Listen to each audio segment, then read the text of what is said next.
Good evening, everybody. Happy 2022.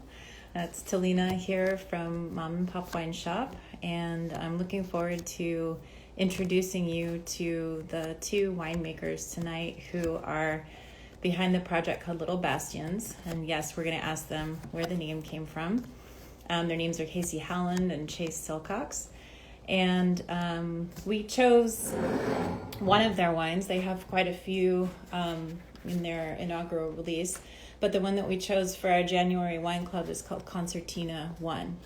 And we're going to learn a little bit more about that and what they have planned for the future.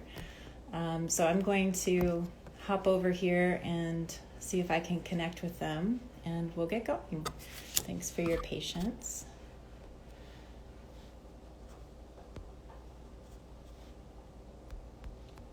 This part always is a little clunky.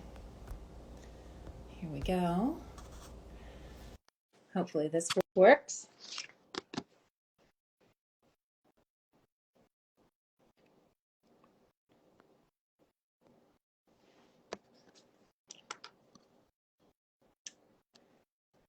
Forgive the delay, everybody. I'm not quite sure.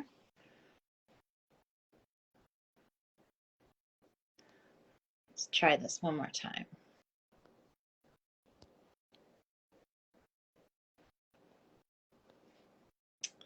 I'm having a little bit of difficulty. Let's see if I can connect. It's their Instagram is showing up, but I'm inviting them to join, but I don't quite see the connection yet. Well, maybe they're not quite set up. So I'll see what happens in a few minutes. In the meantime, from my understanding of talking to them about the wine, it says they're unable to join. So we might have to reschedule the interview to chat with them.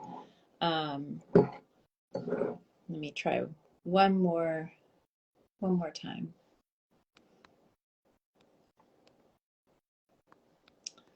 Sorry, everybody.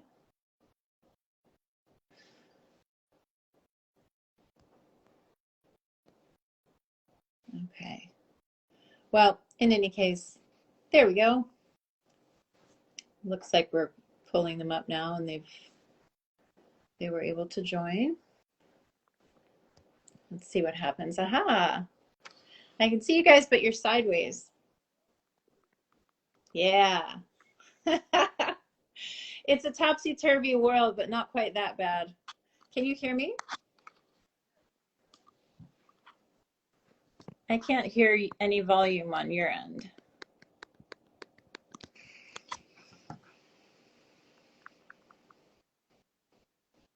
Are you able to hear me, guys? I can't hear you.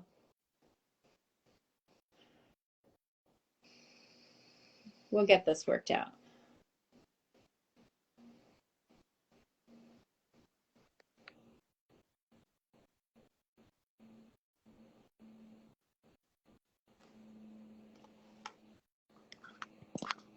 I don't know where you're, that's okay. These things can be bumpy. Bear with us. Try saying something. I feel like I can hear your microphone. No.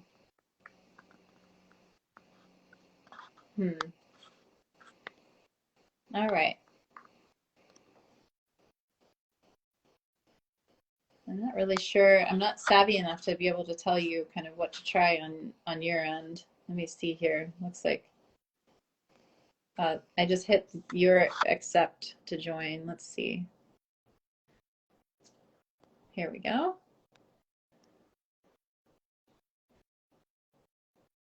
We're going to try to join the other direction. There we go. Now I can hear you. Can you hear us now? Yeah. Okay, Yeah, we had to get a different device. I'm sorry about that. It's no trouble at all. Thanks for being creative and open to trying this new format. How are you? We're doing great. Well, the royal we, I guess. My son's here, but he's been asked to be very quiet. Okay. He's getting ready to go to basketball practice. Okay. Um, so I just wanted to have the two of you get a chance to connect with people who have been following along with our wine club and give you a chance to introduce yourselves as we would normally do this in person in the before times. So this is our proxy for that right now. Okay. Awesome. So go ahead and This, introduce yourselves and talk a little bit about maybe your background and what brought you together in making wine. Oh, goodness. uh-oh. Oh, go ahead.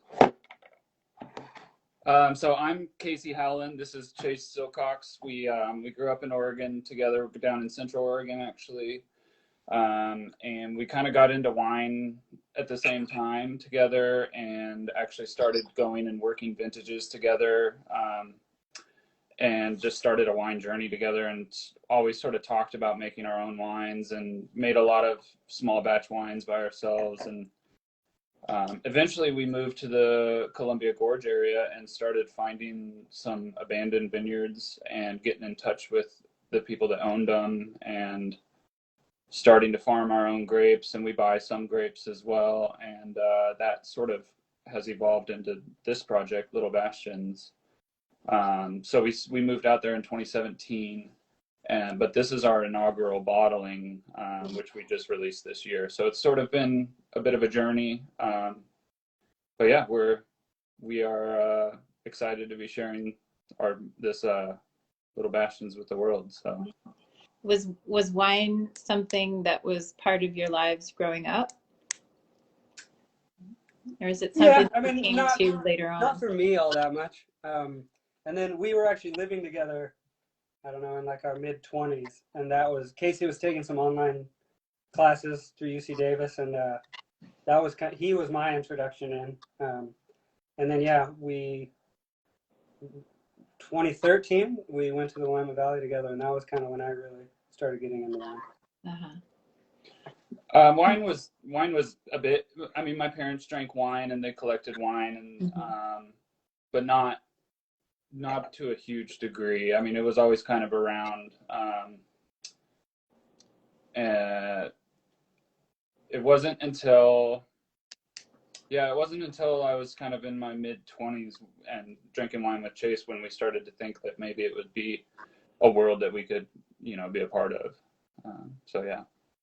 Was there something about the image of wine, as you saw your parents enjoying it, that attracted you or maybe repelled you? So I feel like some people who grew up with parents and family who had wine can either have a great experience around it, or it can be really off-putting.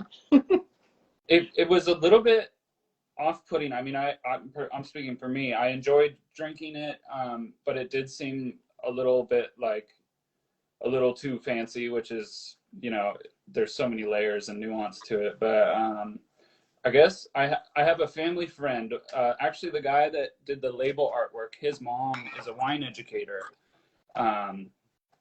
And I remember asking her one time, I was probably 21, and we were at a Christmas party, and I was telling her that I was thinking about learning more about wine and maybe getting a job in wine, but I wasn't sure if I specifically told her, I don't know if a guy like me could, work in the wine industry.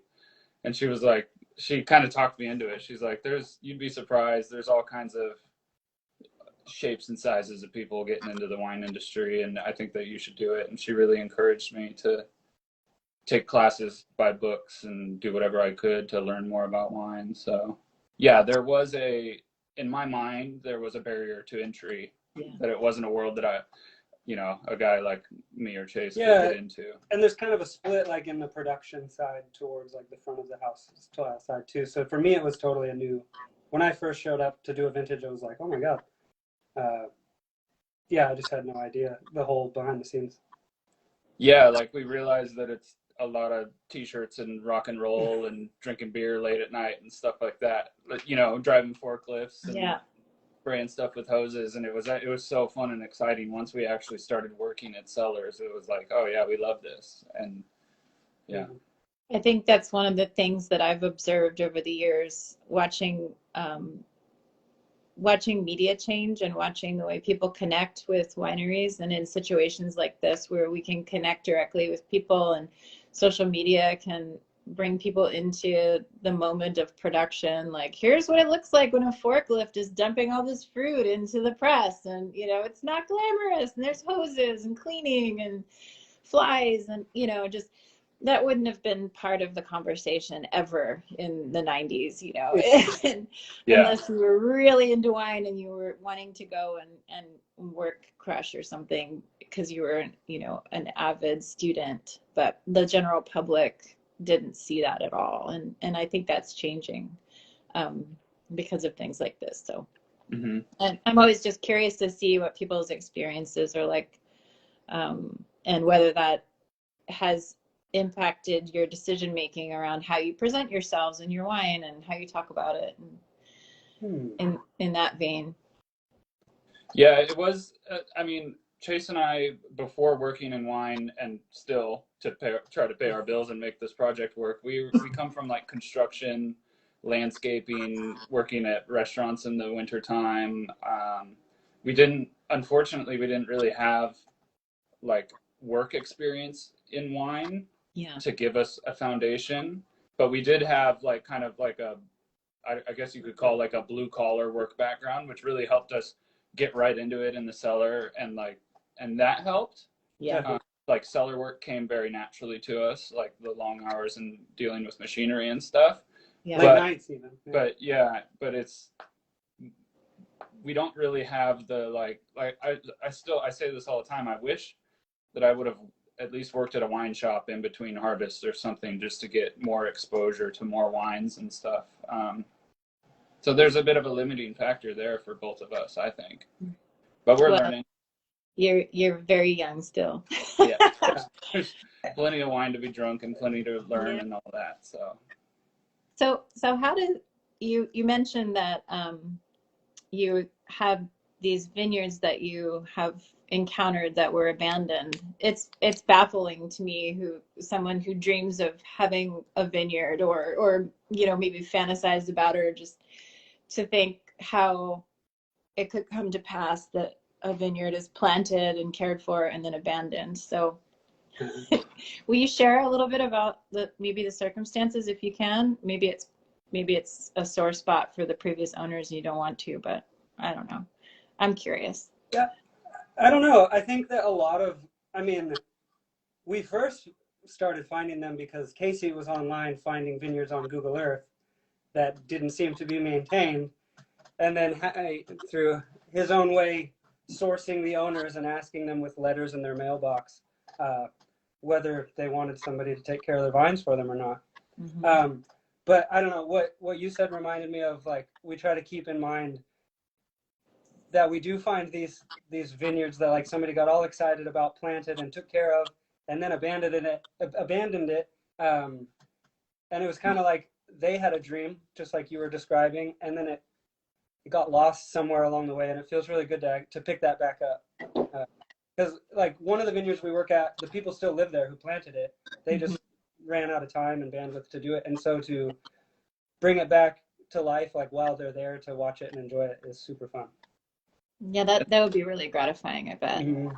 And the first vineyard we found was one of the ones that I found on Google Earth. And the person who planted it he's been gone. He's passed away a long time ago. We don't really know anything about him. It was planted in the 70s, but we can kind of see it's in the middle of the forest at the end of a long dirt road, and it's not anywhere where you would expect a vineyard to be. It's a really awesome site. It's where our Riesling comes from.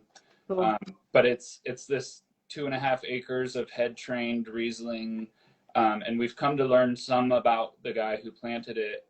He was a retiree who spent a lot of his life in Germany and working as an engineer or something in the 60s. And he would spend his weekends going to Mosel and tasting wines.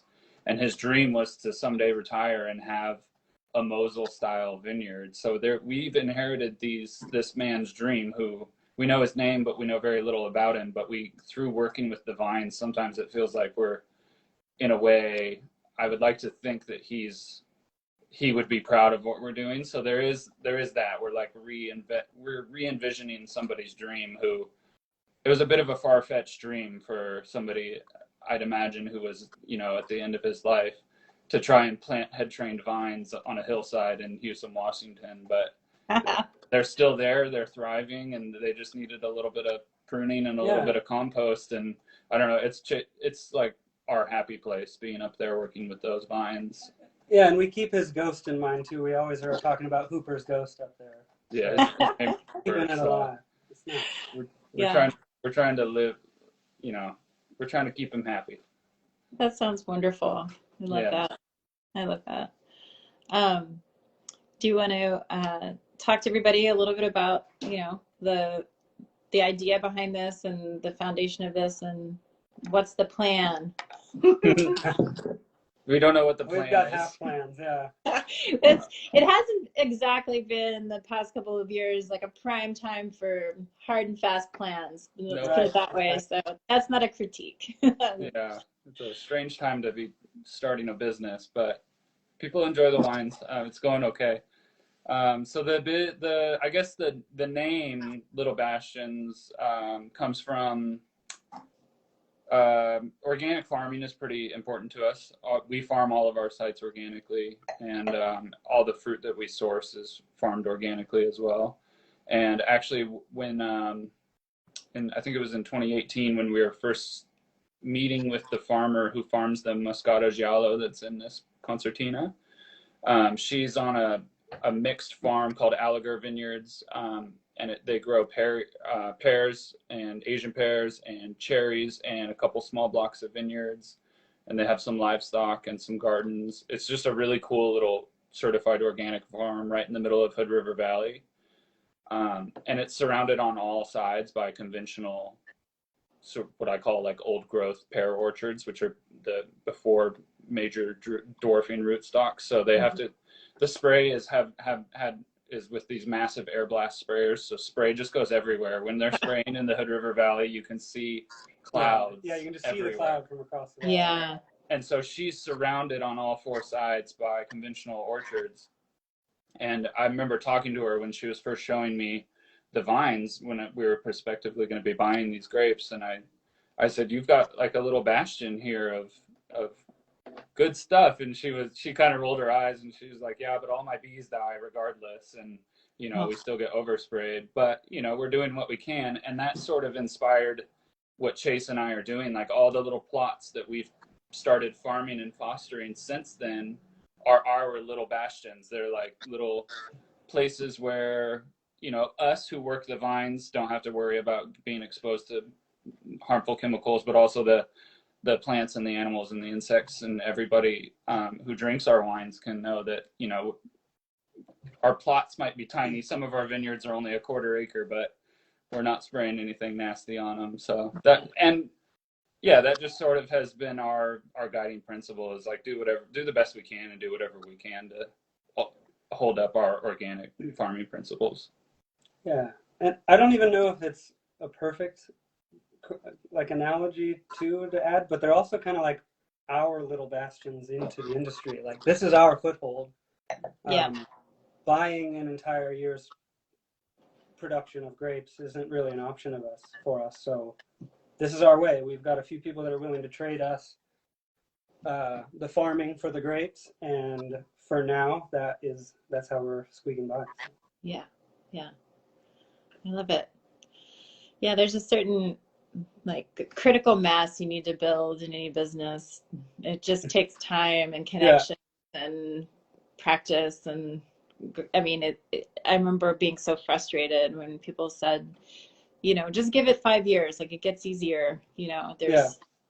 And things do turn a corner, and you'll keep making these great relationships and building a reputation, and things will go your way eventually, I think. Well, certainly with the quality of the wine that you're making, it should help. Thank you.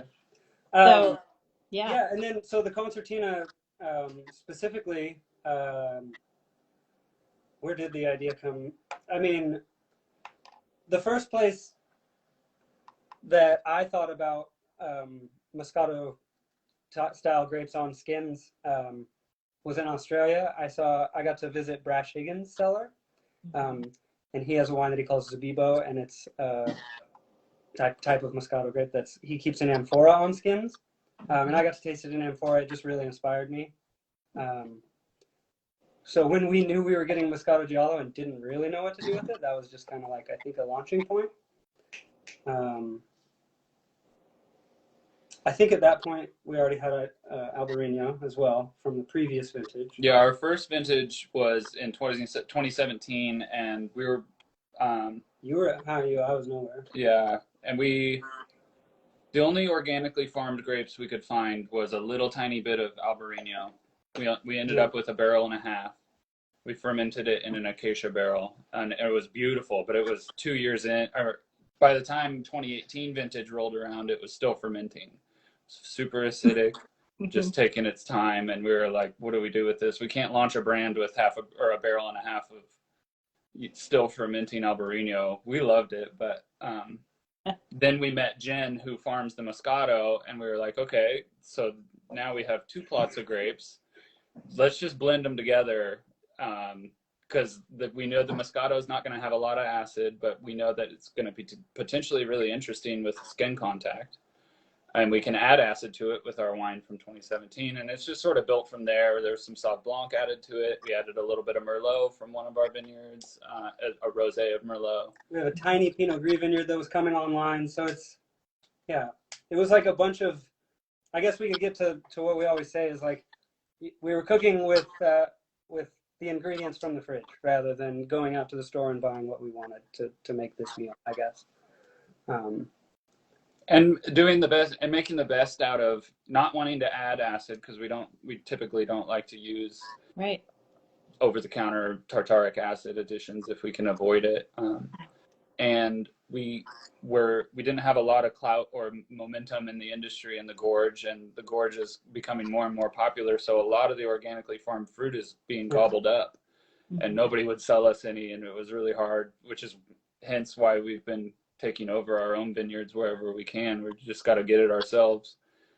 So it was like, okay, we've got Moscato, a little tiny bit of it. We've got a bit of Albarino, a bit of Sauv Blanc. Let's see what we can do. And it's our favorite. It's one of our favorite wines that we make now. And we do it every year now. It's non-vintage.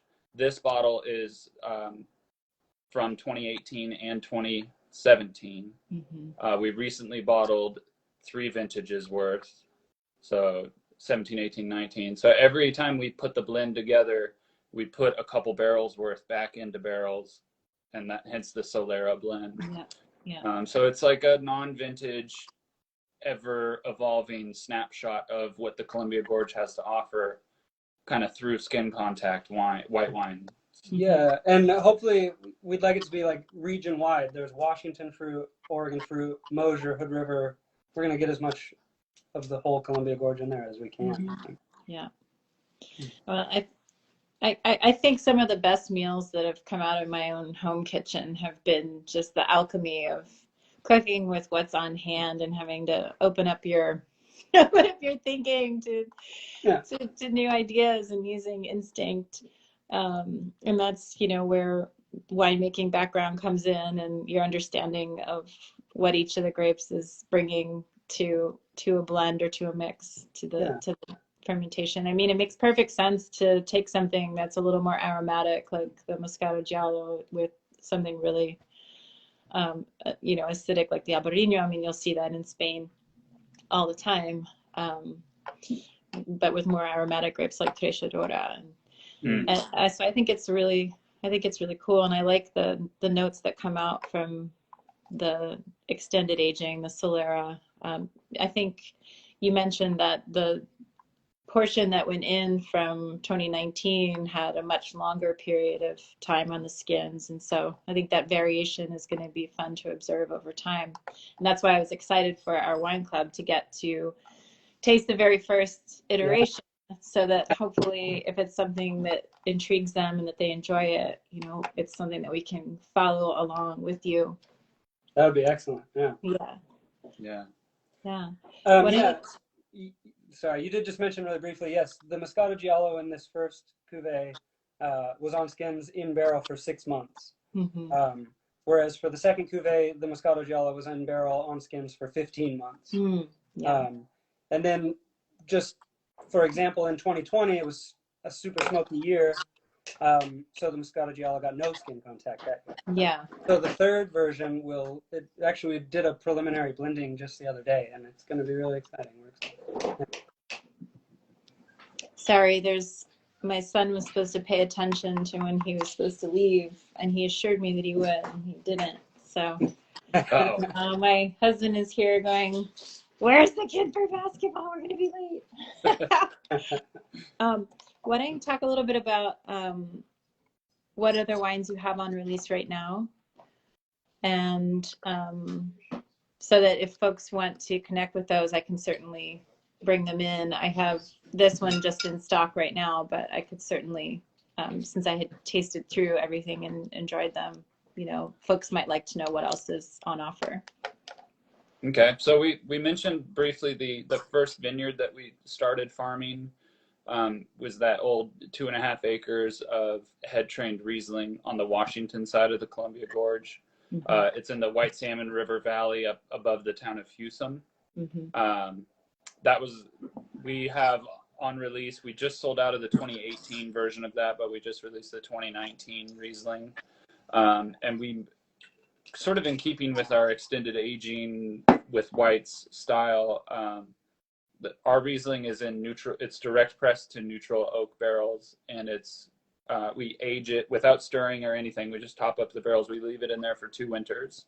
Mm-hmm. So it's a little bit different than what you would typically see with a Riesling, and it goes through secondary fermentation. It's bottled unfined and unfiltered, so it's a very it's a unique take on Riesling, I think, at least for this area. And we love it. And so we have a 2019 Riesling. The second vineyard that we started farming is Merlot that's planted. We call it high elevation Oregon Merlot. It's at 1,550 feet of elevation, which is quite high for anything in Oregon. And it's Merlot, and it's an acre. It's another vineyard that we found on Google Earth and just we put a letter in the owner's mailbox and said, "Can we take care of your vines?" And we make rosé out of it. This year we made red wine, but that'll take a couple years before it's in bottle. But the past few years we've been making a really nice rosé out of this Merlot. So that's for sale. And then we have a red blend based on Dolcetto that comes from the same vineyard, Alliger Vineyards, where the Moscato comes from. And it's a good counterpart. Like, it's kind of the same version of this, just a red version, except for it is single vintage. And yeah, it's Dolcetto, predominantly Dolcetto, a little bit of Pinot Noir, Chardonnay, and Cabernet Franc. Mm-hmm. And that's actually the youngest of the wines that we're selling. It's 2019. Well, I guess the Riesling's now 2019 as well. And we kind of wanted that to be an earlier release red. Just kind of, it's like we call it like a pizza wine or a porch wine. It's just a really forward, good red wine. Yeah. How would you describe so usually I think for a lot of folks drinking dry or semi-dry Riesling, it's very citrus dominant with, lime zest moving into maybe some mandarin and kind of in that profile. Mm-hmm.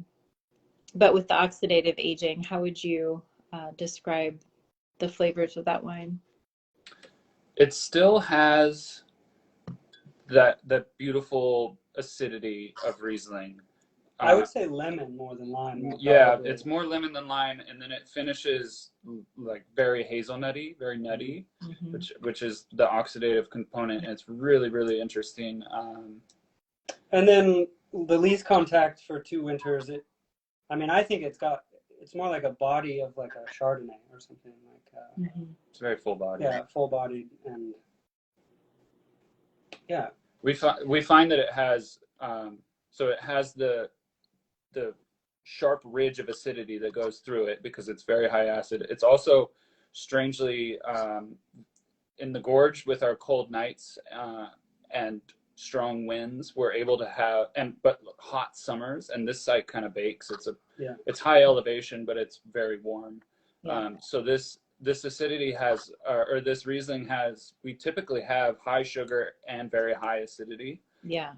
So this, if anybody's geeking about numbers, I think the 2018 is like 2.9 pH and 14.01 percent alcohol. So it's very high, and it's totally dry. So it has this ridge of acidity and lots of structure, and then it sort of finishes with the nuttiness. So it's very long on the palate. It's got a lot of complexity because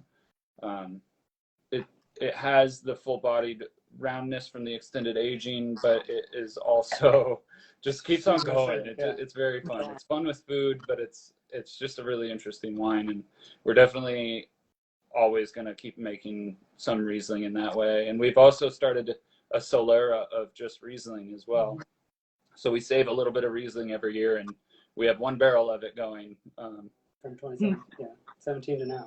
Just to kind of experiment with the extended élevage of Riesling itself. Is very fun. It sounds more like a schnitzel-oriented Riesling rather than a spicy Asian food, because I'm so tired of just hearing that pairing. Like every time I read wine pairing notes with Riesling, and then people just say this like big broad category, oh, it goes with Asian food. I just want to strangle people and talk first about like the entire part of the world that is categorized as Asia, and this idea that, oh, well, they get some Riesling, there's not that much variation. It makes me crazy. So we won't do that to that Riesling. We won't tell people that that's what they're pairing it with unless it's like really savory, not spicy, rich, wintry food. Yeah, I'm craving schnitzel now. Yes. That's right. It's the season. It's the salt and fat season. Yeah, exactly. Very good. Well, would you like to comment on other things that you are working on for Little Bastions? Or have we covered all the bases? What do you want to tell people? We recently got our own cellar, which is a big deal for us. We've sort of been piggybacking on.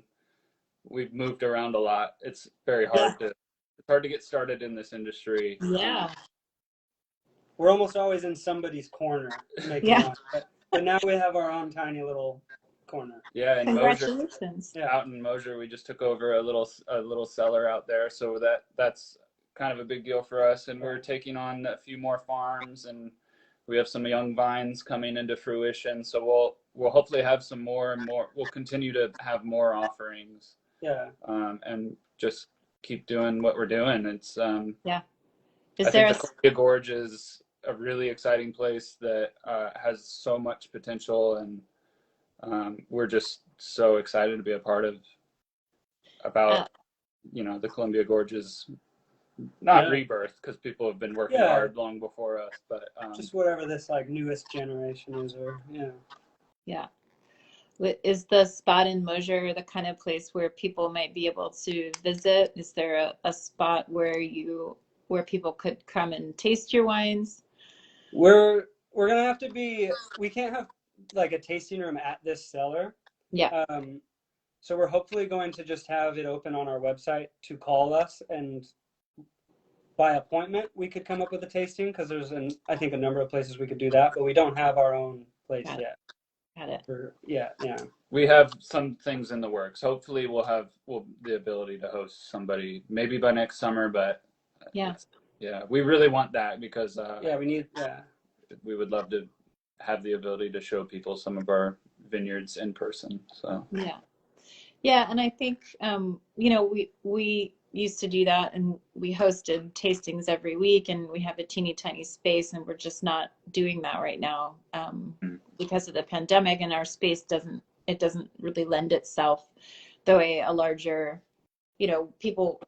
I think still want to taste, and it's a really nice opportunity, especially when the weather is beautiful, to go out and enjoy the outdoors and to taste wine outside, and it's a safer way to do it. So people are very curious about that. So if you have like a mailing list or something where you can update people from your website who might be curious about tracking those developments for Okay. you, Yeah. Totally.